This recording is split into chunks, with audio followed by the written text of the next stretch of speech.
அரக்கோணம் நாடாளுமன்ற தொகுதியில் திமுக வெற்றி பெற்றதை அடுத்து திமுகவினர் இனிப்புகள் வழங்கியும் பட்டாசு வெடித்தும் கொண்டாடினர். நடைபெற்ற நாடாளுமன்ற தேர்தலில் அரக்கோணம் நாடாளுமன்ற தொகுதி திமுக வேட்பாளர் ஜெகத் ரட்சகன் வெற்றி பெற்றதையொட்டி அரக்கோணம் நாடாளுமன்ற தொகுதியில் பேருந்து நிலையம் மற்றும் வாக்கு எண்ணிக்கை மையத்தின் முன்பாகவும் திமுகவினர் பட்டாசு வெடித்தும் இனிப்புகள் வழங்கியும் கொண்டாடினர்.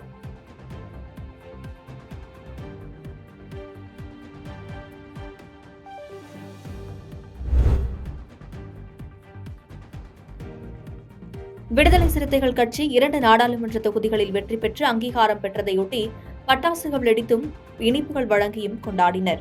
நடைபெற்ற நாடாளுமன்ற தேர்தலில் விடுதலை சிறுத்தைகள் கட்சி 2 நாடாளுமன்ற தொகுதிகளில் வெற்றி பெற்று அங்கீகாரம் பெற்றதையொட்டி ராணிப்பேட்டை மத்திய மாவட்ட விடுதலை சிறுத்தை கட்சி சார்பில் இனிப்புகள் வழங்கியும் பட்டாசு வெடித்தும் வெற்றி விழாவாக கொண்டாடப்பட்டது. இந்நிகழ்வில் மண்டல துணை செயலாளர், மாவட்ட செயலாளர், மாவட்ட தொகுதி செய்தி தொடர்பாளர் உள்ளிட்ட நிர்வாகிகள் கலந்து கொண்டனர்.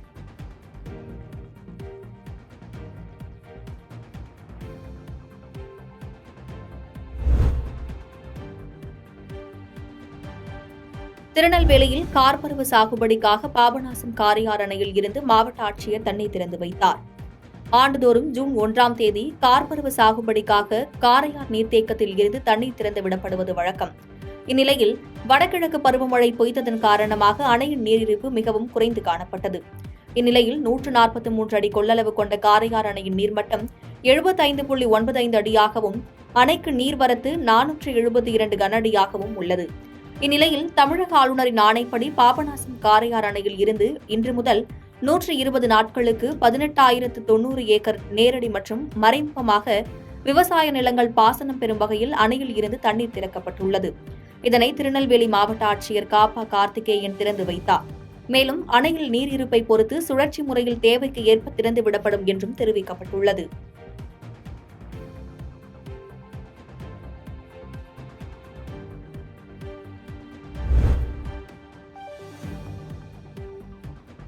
தேர்தலில் வெற்றி பெற்றதையொட்டி ஈரோட்டில் விடுதலை சிறுத்தைகள் கட்சியினர் பொதுமக்களுக்கு இனிப்புகள் வழங்கி உற்சாகமாக கொண்டாடினர்.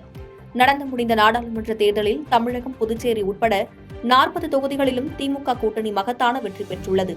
இந்நிலையில் விடுதலை சிறுத்தைகள் கட்சியின் சார்பில் சிதம்பரம், விழுப்புரம் தொகுதிகளில் போட்டியிட்ட திருமாவளவன், ரவிக்குமார் ஆகியோரும் வெற்றி பெற்றுள்ளனர். அதனை கொண்டாடும் வகையில் விடுதலை சிறுத்தைகள் கட்சியினர் பல்வேறு இடங்களில் உற்சாக கொண்டாட்டத்தில் ஈடுபட்டுள்ளனர். அதன் ஒரு பகுதியாக ஈரோடு பன்னீர்செல்வம் பூங்காவில் விடுதலை சிறுத்தைகள் கட்சியினர் பொதுமக்களுக்கு இனிப்புகள் வழங்கி உற்சாக கொண்டாட்டத்தில் ஈடுபட்டனர்.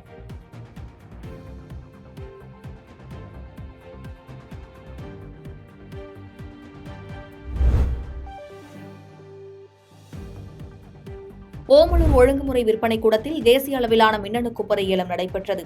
சேலம் மாவட்டம் ஓமலூர் ஒழுங்குமுறை விற்பனை கூடத்தில் தேசிய அளவிலான மின்னணு கொப்பரை ஏலம் நடைபெற்றது. இதில் 28 விவசாயிகள் உற்பத்தி செய்த முதல் மற்றும் 2ஆம் தரம் என 73 வகையான எண்ணெய் புழிதிறன் கொண்ட 8,646 கிலோ கொப்பரை விற்பனைக்கு கொண்டு வந்திருந்தனர். தேசிய அளவில் நடைபெற்ற மின்னணு ஏலத்தில் கலந்து கொண்ட ஏராளமான வியாபாரிகளில் 5 பேர் போட்டி போட்டுக் கொண்டு மொத்த கொப்பரையையும் 6,60,534 ரூபாய்க்கு வாங்கினர். இந்நிலையில் மழை காரணமாக கொப்பரை சரியாக காயாமல் தரம் குறைந்ததாகவும் கூறப்படுகிறது. ஆனால் கடந்த வாரத்தில் வெயில் அதிகமாக இருந்ததால் கொப்பரை உற்பத்தி அதிகரித்து வரத்தும் அதிகரித்ததாக வியாபாரிகள் தெரிவித்தனர்.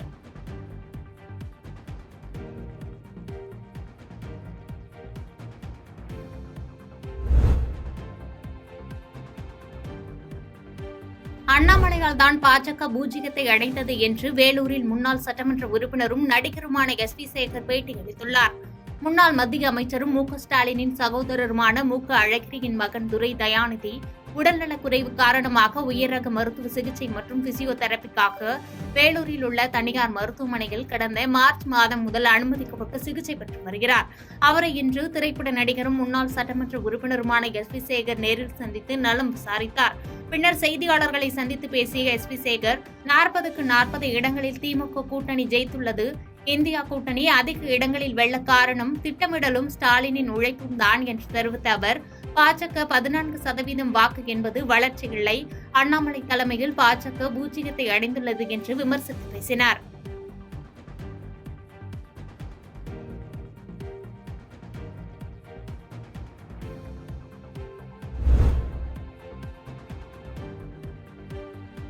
ராணிப்பேட்டை மாவட்டம் சோளிங்கர் பாண்டியநல்லூரில் அமைந்துள்ள ஒருங்கிணைந்த நீதிமன்ற வளாகத்தில் உலக சுற்றுச்சூழல் தினத்தை முன்னிட்டு மரக்கன்றுகள் நடும் நிகழ்ச்சி நடைபெற்றது. இதில் மாவட்ட உரிமையியல் நீதிமன்ற நீதிபதி நித்யா, மாவட்ட குற்றவியல் நீதிமன்றம் நடுவர் நிலவரசன் ஆகியோர் கலந்து கொண்டு பூமியை வெப்பமாவதை தடுக்கவும் சுற்றுச்சூழலை பாதுகாக்க அனைவரும் வீட்டிற்கு ஒரு மரமாவது வளர்க்க வேண்டும் என வலியுறுத்தி நீதிமன்ற வளாகத்தில் பல்வேறு வகையான மரக்கன்றுகளை நட்டனர். அப்போது உடன் நீதிமன்ற பணியாளர்கள் மற்றும் வழக்கறிஞர்கள் இருந்தனர்.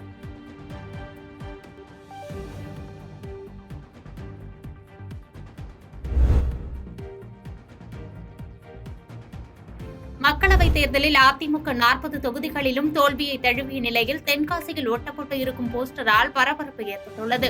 நடைபெற்ற மக்களவைத் தேர்தலில் தமிழகத்தில் திமுக கூட்டணி 40 இடங்களிலும் வெற்றி பெற்ற நிலையில் அதிமுக அனைத்து இடங்களிலும் தோல்வியை தழுவியது. சில இடங்களில் டெபாசிட் இழக்கும் நிலையை ஏற்பட்டதை தொடர்ந்து அரசியல் வட்டாரத்தில் பேசும் பொருளாகி வருகிறது. இந்நிலையில் அதிமுக படும் தோல்வியை தழுவிய நிலையில் சசிகலாவை அதிமுக தலைமை பொறுப்பிற்கு வருமாறு அழைப்பு விடுத்து போஸ்டர் ஒட்டப்பட்டுள்ளது.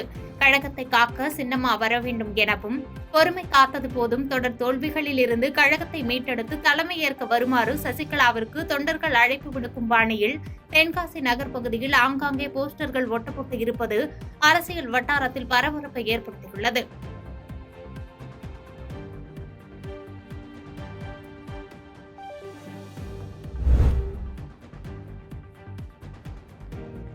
வேலூர் மாநகர் முழுவதும் திடீரென பலத்த மழை பெய்தது.